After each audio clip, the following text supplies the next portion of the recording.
Blender tip.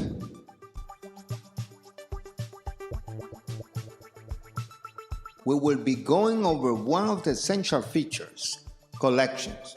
We can keep our projects organized, linking groups of objects from other scenes, use them as render layers, and other useful range of tasks. In this video, we will use collections as scenes layers where we can sort all his elements into different categories and then moving them into their own collections.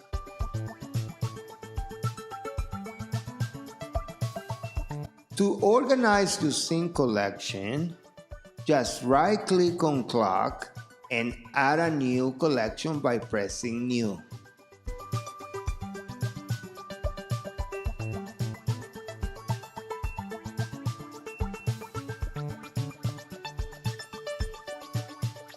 Rename it and add another one.